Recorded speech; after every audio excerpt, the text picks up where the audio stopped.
Carta aos Hebreus, capítulo de número 1.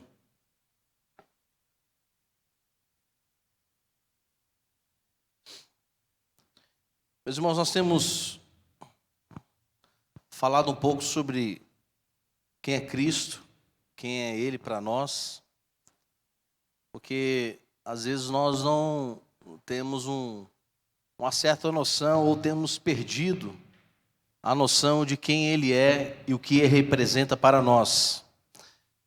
E a cada ano que passa, se nós não tomarmos cuidado, nós vamos tendo uma visão muito superficial de quem é Jesus para nós, quem é esse Cristo ungido. E a gente tem percebido que esse Cristo que nós pregamos, que nós adoramos, veneramos, nos inclinamos, ele foi escarnecido e tem sido escarnecido ao longo de muitos anos. Temos percebido isso de forma presente nos carnavais, temos percebido isso em redes sociais, nós temos percebido, só retorna aqui, Joaci, nós temos percebido isso até mesmo no nosso cotidiano, quando não mais buscamos como deveria esse Cristo que nos salvou. E a gente percebe que as pessoas têm falado menos sobre Cristo Jesus e têm falado muito sobre outras coisas. É evidente, meus irmãos, que não é novidade que surgem falsos profetas todos os dias. E nesses últimos anos tem sido veemente o ataque em relação à palavra e à veracidade da palavra. Temos percebido pastores que pregam de uma forma sutil contra o verdadeiro evangelho. Temos ouvido também pastores, volto a dizer, de forma sutil, tirando a beleza da salvação e a importância do arrependimento. De forma sutil também, temos percebido uma grande massa de cantores que dizem adorar o Senhor, mas a sua vida não condiz com o que adoram. Interessante que, estudando a carta dos Hebreus, eu tenho parado um pouco mais para observar o que essa carta nos ensina. E ela é muito poderosa, como toda a palavra do Senhor, para nos ensinar a respeito daquele que nos salvou, nos redimiu e nos livrou desse pecado. E é por causa dele que hoje o Senhor Deus não derrama sobre nós a sua ira. Ele foi quem dissipou, um bom sentido assim, essa ira em relação àqueles que confessaram Jesus Cristo como Senhor. Por causa de Jesus Cristo, seu sangue derramado, a humanidade não tem sofrido muito de como ela tem sofrido nesses últimos anos. Mas a carta aos Hebreus vai dizer o seguinte, o primeiro capítulo, dos versos 1 até o verso 4. Antigamente Deus falou, muitas vezes, de muitas maneiras. Falou a quem, meus irmãos? Por quem? Falou através dos pais, os profetas. Mas nesses últimos dias, diz o verso de número 2, nos falou pelo Filho, a quem constituiu herdeiro de todas as coisas, e pelo qual também fez o universo. O Filho, verso número 3, que é o resplendor da glória de Deus, é a expressão exata do seu ser, sustentando todas as coisas pela sua palavra poderosa, depois de ter feito a purificação dos pecados, assentou-se à direita da majestade nas alturas, tendo se tornado tão superior aos anjos, quanto herdou mais excelente nome do que eles. Você pode dar uma glória a Deus pela palavra que nós lemos? Deixa eu só mudar o microfone aqui. Glória a Deus. Meus irmãos, a carta aos Hebreus, apesar que há uma discussão muito grande, quem escreveu, deixou de escrever, não é aqui o teor da mensagem que vamos trazer, mas a Epístola aos Hebreus, meus irmãos, é uma leitura que deve ser uma leitura também fundamental, como todos os textos da palavra do Senhor. E aqui o autor, ele traz uma riqueza muito grande em relação à superioridade de Cristo. Essa superioridade que realmente está acima de tudo. Cristo é superior a todos. Cristo é superior aos anjos, Cristo é superior a nós, seres humanos. Cristo, Ele é superior aos profetas, enfim.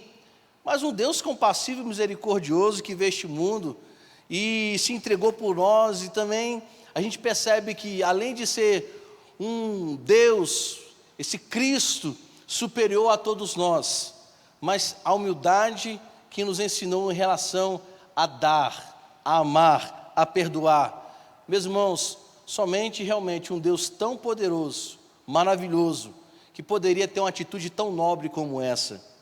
Mas quando a gente olha para essa carta aos Hebreus, nós vamos perceber também que a maneira quando a gente lê e penetra na leitura, nós vamos perceber nessa carta que ele vai falar sobre um Cristo que não é um qualquer, não é apenas um ungido qualquer, porque a palavra, o nome Cristo significa ungido.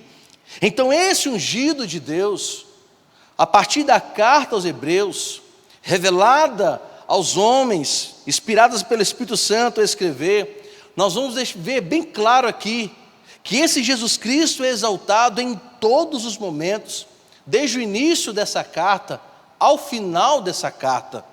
Isso prova, meus irmãos, que o autor, a preocupação desse autor, é mostrar a grandeza daquele a qual hoje nós adoramos. E muitas vezes nós o colocamos como uma pessoa ou algo que não é importante no nosso cotidiano. Nós falamos muito sobre tantas coisas, agimos sobre várias e várias maneiras, mas esquecemos que ser cristão, nas atitudes cristãs, no testemunho cristão, ele é o exaltado em todas essas ações. O autor aqui, meus irmãos, nós vamos perceber que ele traz uma construção de argumentos que vão contra a muitos pensamentos de falsos profetas, que colocam em si mesmo esses falsos profetas, como que se Cristo Jesus dependesse deles, para que o próprio Cristo fosse exaltado. E isso é percebido nos dias de hoje, quando nós vemos que a foto do pastor da igreja é maior do que o nome de Jesus, estampada na própria fachada da igreja. Nós vamos perceber, muitas vezes em pregações, em que o homem, ele é o centro das atenções, e não Cristo na vida dessa pessoa se torna o centro dessa atenção. Então nós vamos perceber que aqui nessa carta, o autor ele vai desconstruir também toda a ideia de dizer que é o homem ou os anjos, que há muitos anos atrás também era um objeto de adoração na igreja. E muitos hinos, meus irmãos, que eram adorados, em bom sentido, dentro da igreja, atribuía mais o feito aos anjos do que a Cristo. Olha o anjo aqui, olha o anjo lá. Teve uma senhora, eu quero crer que essa senhora, talvez por falta de conhecimento, e ela até no trecho de música fala que o anjo, o nome desse anjo é Labassu Yonderá. Os irmãos lembram dessa música, né? E o nome dele é Labassu Yonderá. Eu, pelo menos, não vi até hoje escrito o nome desse anjo chamado Labassu Yonderá. Mas coloca nessa música, os irmãos, ver como o anjo fosse o centro. Olha o anjo aqui, olha o anjo lá, olha o anjo cá. Olha o anjo aí te dando o poder. Olha o anjo aí. Olha o anjo aqui. Ou seja, Cristo Jesus se tornou uma alternativa no culto. E isso, meus irmãos, infelizmente, tem sido, ou diminuiu um pouquinho, melhor dizendo, um pouco mais dito de forma descaracterizada. Hoje as pessoas estão colocando realmente o homem como centro, mas antigamente os anjos eram o centro de todo o poder na igreja. É Miguel, é mais poderoso. Olha o anjo Miguel aí. Como que se Miguel, meus irmãos, tivesse o poder de repreender Satanás? Quando Miguel foi lutar contra o próprio Satanás em relação ao corpo de Moisés, o que o arcanjo Miguel disse? Que o Senhor te repreenda. Arcanjo Miguel não atribui a si o poder de repreender as ações de Satanás, mas ele atribui ao Deus quem o criou. Então, a epístola aqui aos Hebreus é uma obra, meus irmãos, se podemos dizer assim, muito primorosa em relação quando se fala a Jesus Cristo. E podemos perceber, quero fazer aqui um resumo bem rápido em relação a esses 3 versos, do que podemos entender, do que nós lemos e podemos meditar todos os dias. Olha só que coisa interessante, no verso de número 1. Olha só que o autor, que ressalta a Cristo, que é superior aos anjos, a Moisés, à casa de Arão, ao sacerdócio do Antigo Testamento. No verso de número 1 vai dizer que antigamente Deus falou por muitas vezes e de muitas maneiras. Observe que ele está falando aqui sobre um Deus que se faz conhecer, um Deus, meus irmãos, que permite ser conhecido, porque se Deus não permitisse ser conhecido, nenhum de nós teríamos uma vírgula, um cabelo, apesar que eu não tenho, de conhecimento a respeito de Deus.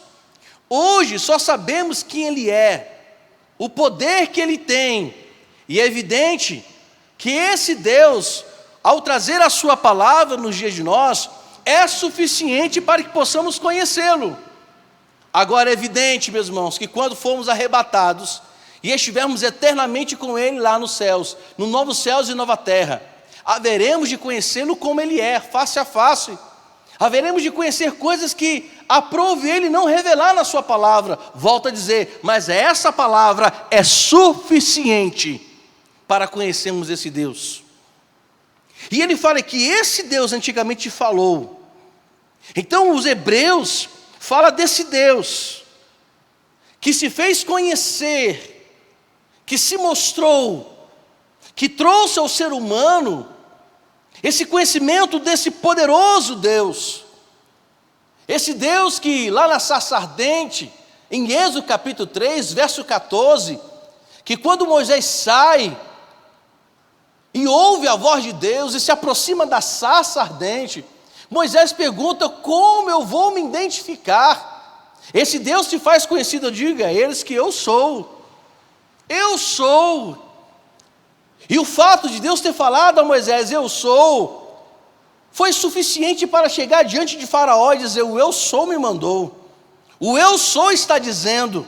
O eu sou está dando a ordem para deixar o povo dele ir.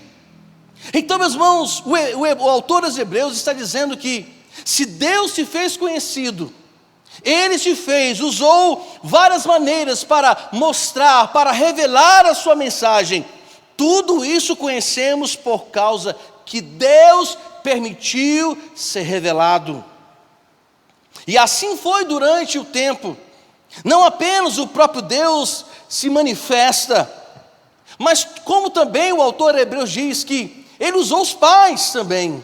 Ele fala que antigamente Deus por muitas vezes falou de várias maneiras, e falou aos pais.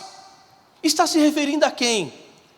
Percebemos, meus irmãos, que em Gênesis capítulo 12, Deus chama Abraão, ou no início Abrão, para ser pai de uma grande nação.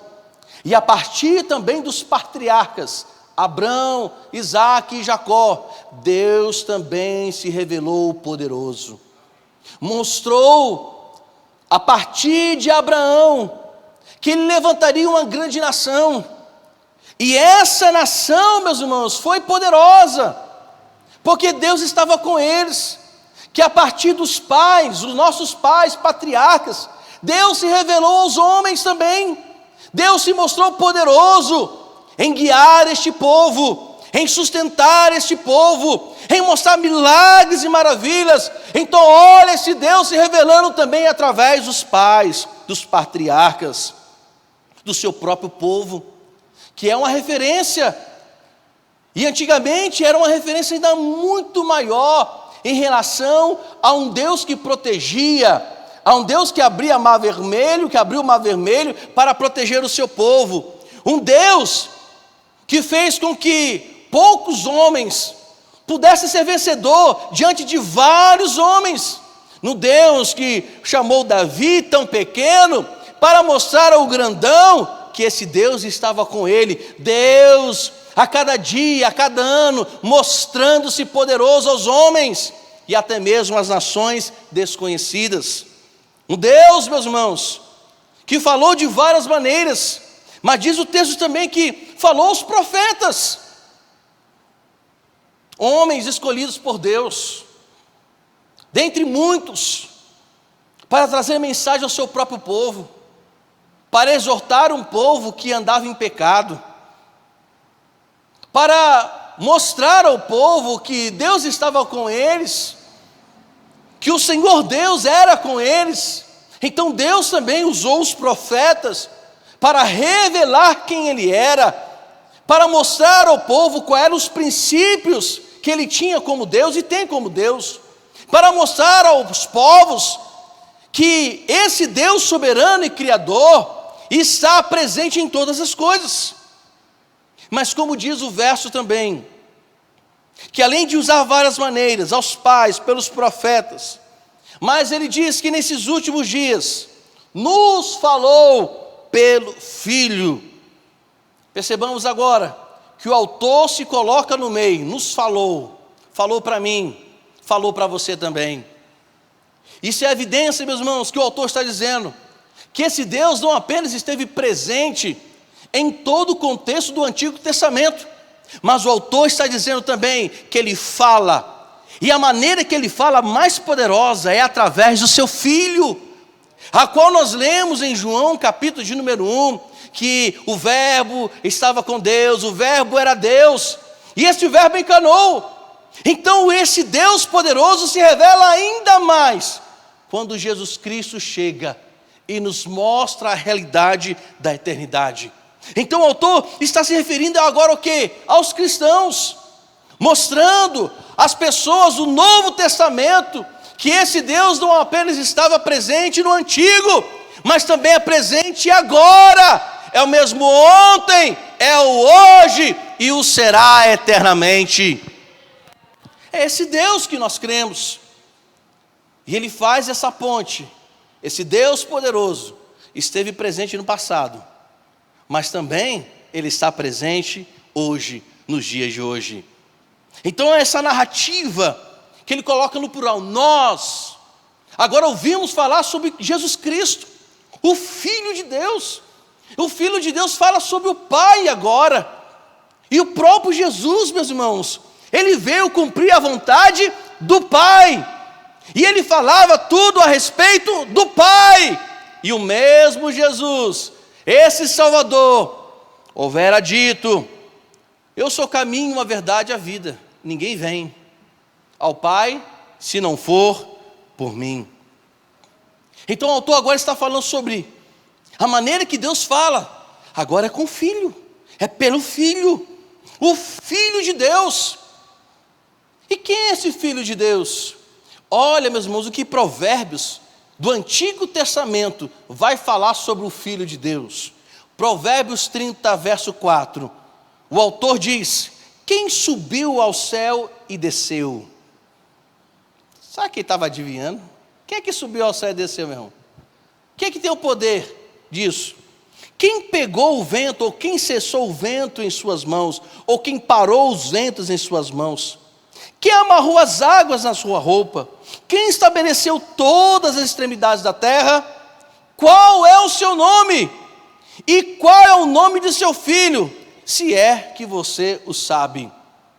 O autor dos Provérbios está mencionando a respeito de quem? Do Pai em relação ao Filho. Quem é este?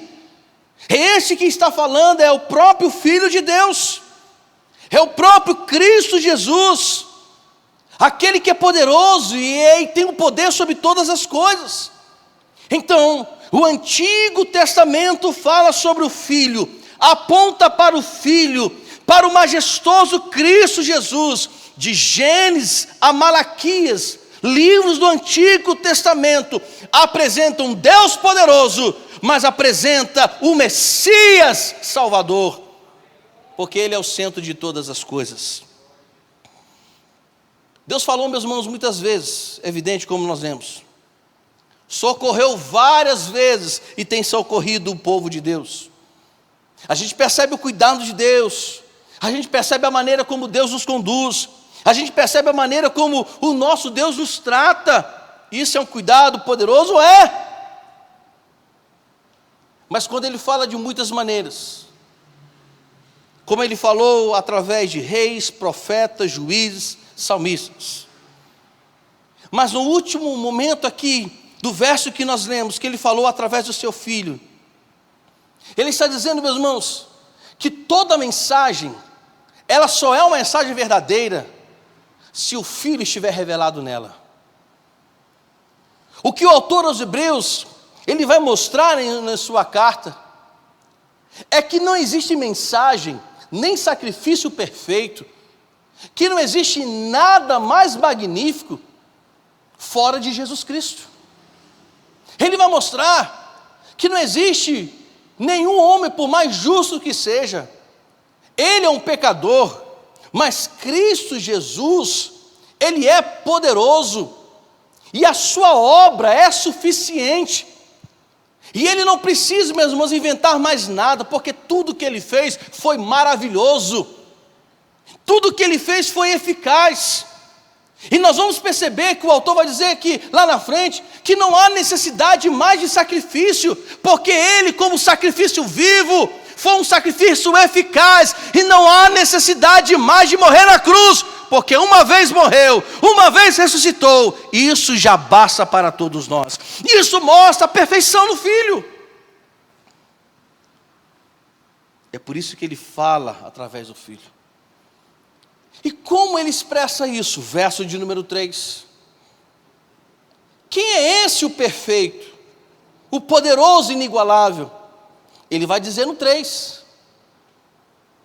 Esse que criou todas as coisas, herdeiro de todas as coisas, que fez o universo. O Filho que é o resplendor da glória de Deus. Dá uma pausazinha aqui que eu lembrei uma coisa muito interessante, eu quero falar aqui. Certo dia uma irmã chegou para mim, atribuindo ao seu grupo, diz assim: meu irmão, pastor, o nosso grupo é a coroa da igreja. Isso é heresia. Nenhum de nós somos a coroa da igreja. O coroado é Jesus, meu irmão. Ele é a razão porque os grupos existem. Ele é a razão porque essa igreja está de pé há 100 anos. Ele é a razão porque cantamos. Ele é a razão porque pregamos. Ele é a razão porque existimos. E Ele é a razão porque estamos salvos. E Ele é a razão porque virá. Ele não veio, meus irmãos, apenas porque diz, eu vou buscar o Filho. Ele veio porque a sua palavra, uma vez dita, será cumprida. Então Ele é a razão de todas as coisas. Paulo bem disse em Romanos 11:36, um verso muito conhecido, porque por Ele, por meio dEle e para Ele, tudo existe por causa dEle. A igreja pode sobreviver sem pastor? Pode. A igreja pode sobreviver sem cantores? Pode. A igreja pode sobreviver sem luz? Pode. A igreja pode sobreviver sem ar-condicionado? Pode. Ela só não sobrevive, meus irmãos, se Jesus Cristo não for o centro dela. Aí não terá poder de subsistir. Só que as pessoas estão se enganando, colocando pessoas como se fossem elas, que trariam existência. Não esqueça, meus irmãos,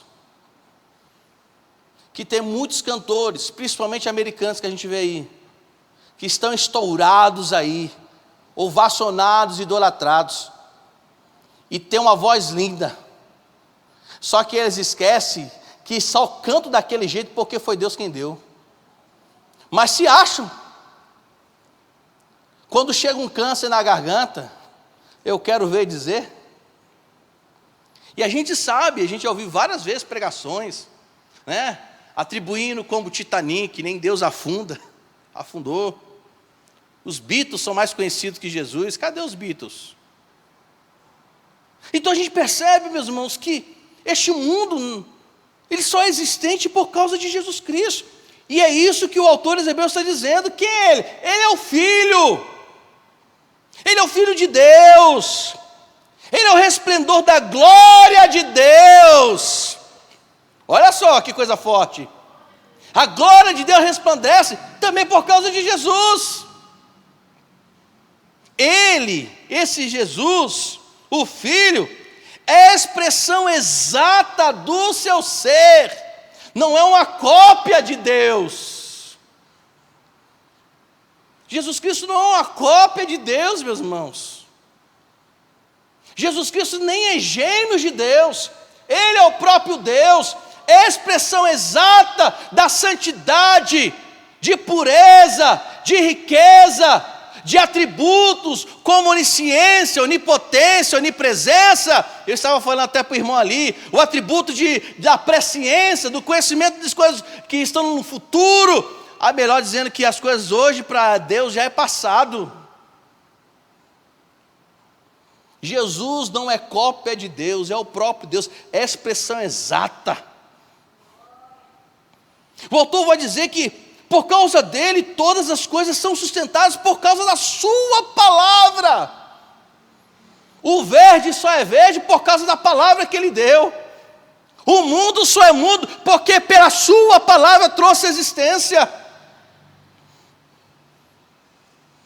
E depois de ter feito tudo, criado tudo, purificou-nos os pecados, assentou-se à direita da majestade, nas alturas.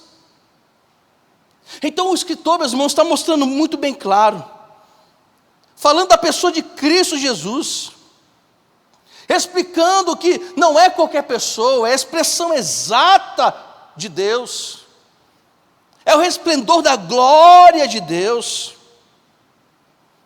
E se hoje pudermos perguntar, quem é Jesus para nós? O autor, em 2 versos, ele responde isso. Verso 2, no final fala, ele é o Filho, a quem foi constituído herdeiro de todas as coisas. Foi ele que fez o universo. Quem é esse Jesus? O Criador também. O poderoso, aquele que estava e está com Deus. É aquele que cria toda a humanidade.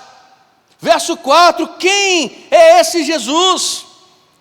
É ele que se tornou superior aos anjos e herdou o mais excelente nome do que eles. O autor mostrando a superioridade da majestade dele. Volto a dizer, meus irmãos, infelizmente, há muitos anos atrás, os anjos que eram o centro da adoração no culto.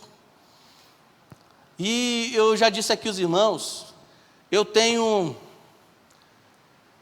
35 anos de conversão. Espera aí. 35 anos que eu confessei Jesus como Salvador. E pasme, eu confessei Jesus lendo Apocalipse 13. A besta que emerge do mar e a besta que emerge da terra. Aí o pessoal fala que o pessoal só se converte se lendo o Evangelho. Meu irmão, a Bíblia toda é o Evangelho. De Gênesis a Apocalipse, a Bíblia fala do Evangelho. E durante esse tempo todo, meus irmãos, eu nunca tive o privilégio de ver um anjo. Mas eu fico impressionado como o povo tem facilidade de ver anjo. Olha ele ali. Eu fico admirado. E sabe qual é o pior? É que as pessoas veem o anjo e não caem com temor. Porque quando a gente lê as Escrituras Sagradas, as pessoas que tiveram a visão do anjo caíram aterrorizadas, atemorizadas, de joelhos. E alguns, até quando o próprio Deus mandava um anjo mensageiro, isso era tão temível que as pessoas, algumas delas, tentavam se ajoelhar e adorar o anjo. Eu falava assim, não, eu não sou o Senhor Deus não, eu sou mensageiro, levante aí, eu não vou ser adorado não. Mas as pessoas veem anjo hoje, meu irmão, nem para tremer, treme. Eu já disse aqui para os irmãos que tem um profeta no Instagram, eu até falei para o pastor, falei, isso é blasfêmia, que está conversando e de repente ele diz ouvir a voz de Deus falando com ele fala, peraí, se quiser falar comigo, entra na fila. Vai queimar no inferno. achando que Deus é um Deus que a gente determina. Mas se nós formos perguntar ao autor, se pedíssemos ao autor que pudesse nos descrever, argumentar em favor talvez das suas alegações acerca de Jesus, o que ele diria? Verso 6 de Hebreus 1. Ele diria: Jesus é o primogênito no mundo, e todos os anjos de Deus adoram a Ele. Esse que é Jesus. O Jesus que não se curvou para os anjos, mas os anjos se curvam diante dele. Quem é Jesus? Verso 14, Hebreus vai dizer. Vai dizer que esses anjos que adoram, na verdade são ministros, espíritos ministradores, enviados para o servir a favor daqueles que vão herdar a salvação? Sim.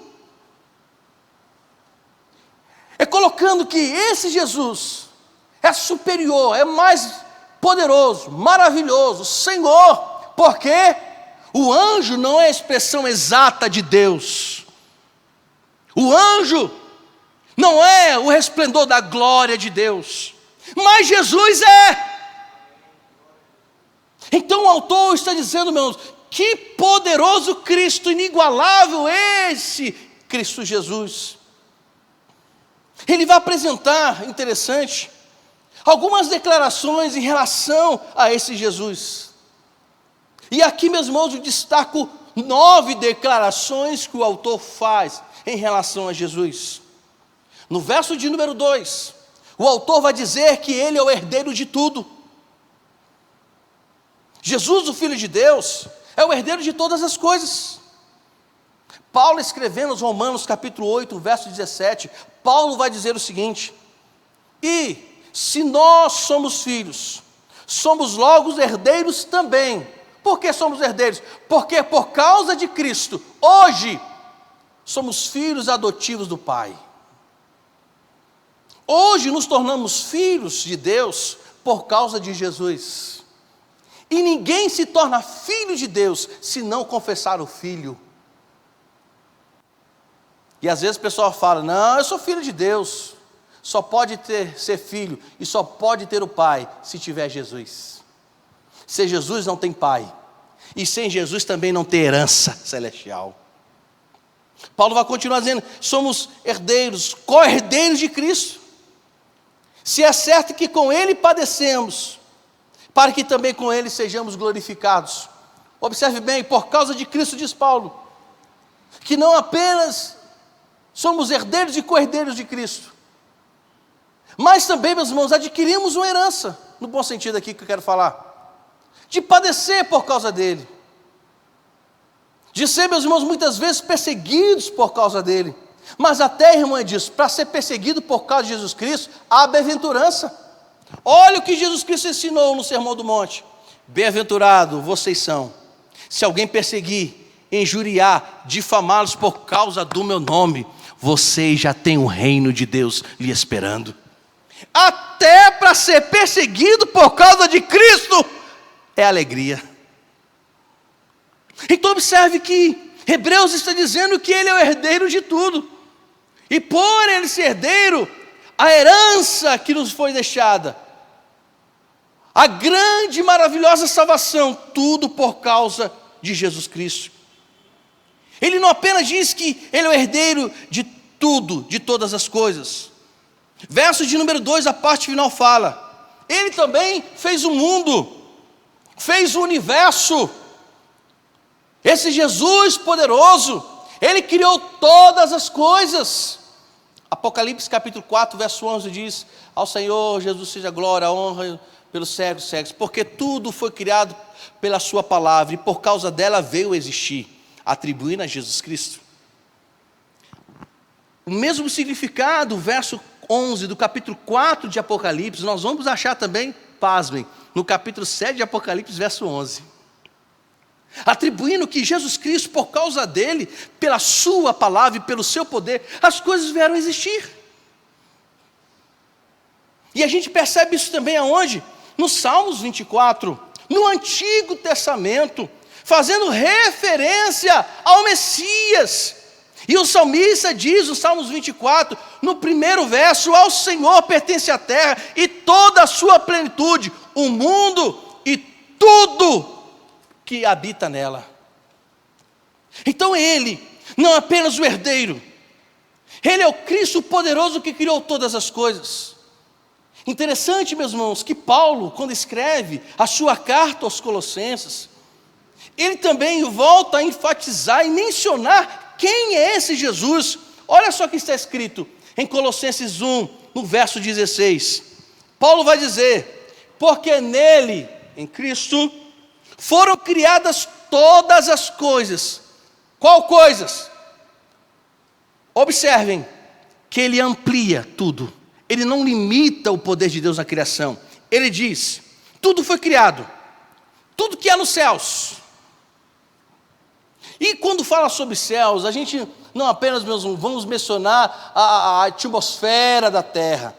Ele está falando a estratosfera, o universo, as galáxias, todo o firmamento foi criado por Jesus Cristo. Que ele vai colocar aí tudo que há na terra. A própria terra, os animais que vivem andando por cima da terra, os animais que vivem debaixo da terra, o mar, as águas, os oceanos, os peixes, e tudo que ainda o homem não tem conhecimento a respeito da terra, tudo foi criado por Deus, por Jesus Cristo. E ele diz não apenas isso, ele aprofunda ainda mais. Paulo diz: e não apenas isso, aqui são visíveis aos nossos olhos, e aquilo que a gente ainda não viu, quem criou? Jesus Cristo, o Deus poderoso. Eu já disse aos irmãos que meu sonho era ser astronauta, e eu estou doidinho para comprar uma luneta, um telescópio, porque, meus irmãos, eu acho fantástico, sabe, o universo, eu acho maravilhoso. O ser humano tem tentado descobrir que é esse universo. Alguém perguntou se o universo era infinito, porque foi assim que nós aprendemos, né? Os irmãos lembram? Que as professoras nos diziam que o céu é infinito. Bem, é infinito porque a gente não conseguiu alcançar tudo. Mas, meus irmãos, toda a criação é finita.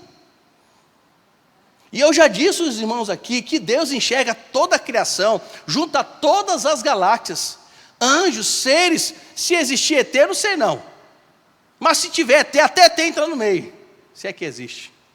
Deus enxerga toda a criação de fora. Ele está vendo todo o universo como eu estou vendo esse lenço, se é que ele não enxerga do tamanho desse papelzinho que está nos meus dedos aqui. Mas esse Jesus poderoso que o autor está dizendo, ele criou aquilo que ainda os nossos olhos não enxergaram. E ele enfatiza sobre o poderio humano, sobre o governo humano. Vocês pensam sobre tudo e falam: sejam tronos, sejam dominações, sejam principados, sejam potestades.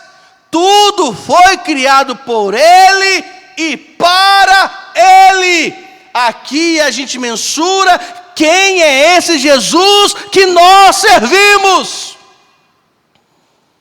Ele é o Criador de todas as coisas.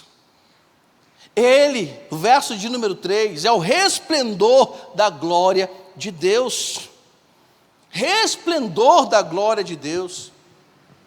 Tito, na sua carta, escreve um verso muito interessante, quando ele diz, em Tito 2,13, aguardando a bem-aventurada esperança e o aparecimento da glória do grande Deus e nosso Senhor Salvador Jesus Cristo.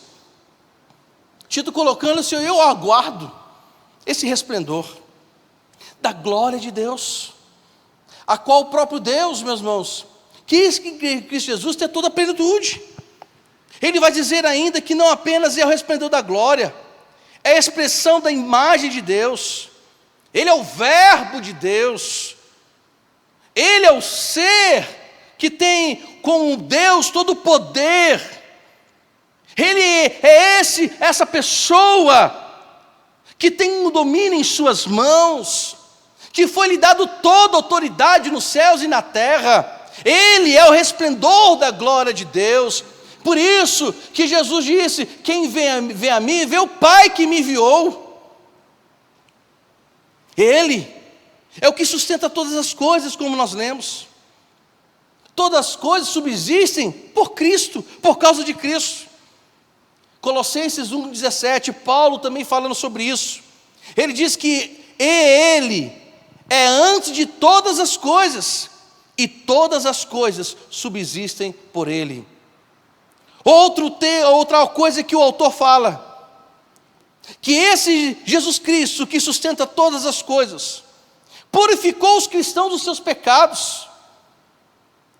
Outra pessoa não teria o poder de purificar o pecado a não ser Jesus Cristo. Poderíamos dizer: a cruz é para nós. Eu posso dizer, meus irmãos, que nenhum de nós faríamos o que Jesus fez na cruz. Nenhum de nós teríamos o poder de morrer na cruz e de nossos pecados serem perdoados, porque nós temos uma natureza que é contra Deus. Mesmo que sirvamos de sacrifício para as pessoas, nosso sangue não tem poder de perdoar pecados e nem de purificar. Mas ele está dizendo que esse Jesus Cristo, o Filho do Deus vivo, morreu na cruz, e por causa do seu sangue, os nossos pecados são limpos. Melhor dizendo, as nossas vidas são limpas do pecado. O autor atribui isso, meus irmãos, porque não existe outra pessoa que tem o poder de limpar o ser humano do pecado, a não ser Jesus Cristo. Paulo, fazendo referência também em Colossenses 1,14, ele diz: é nele que temos a redenção, pelo seu sangue, a saber, a remissão dos pecados. E ele faz outra referência, dizendo que ele veio, purificou, ou seja, ele veio morrer por nós. Foi lá na cruz, foi morto, ressuscitou, e ficou por isso mesmo não. Ele volta também em majestade. O autor diz que ele assenta à destra de Deus. Quem teria autoridade de assentar à direita de Deus, a não ser o próprio Filho Jesus Cristo? Pedro menciona em sua carta, capítulo 3, 22, ele diz: esse Jesus, o qual está à destra de Deus, tendo subido ao céu, havendo-se sujeitado aos anjos, e às autoridades, e a potências, demonstrando o poder desse Cristo Jesus, após a ressurreição. Não era qualquer pessoa, não era uma pessoa qualquer, era o Filho de Deus, que quando ressuscita, meus irmãos, ele volta a sentar-se à destra do Pai, e como nós mencionamos Salmos 24, as portas eternais deveriam ser levantadas, as cabeças se levantam diante dele, porque ele, meus irmãos, se assentou à destra novamente do Deus Santo e Poderoso.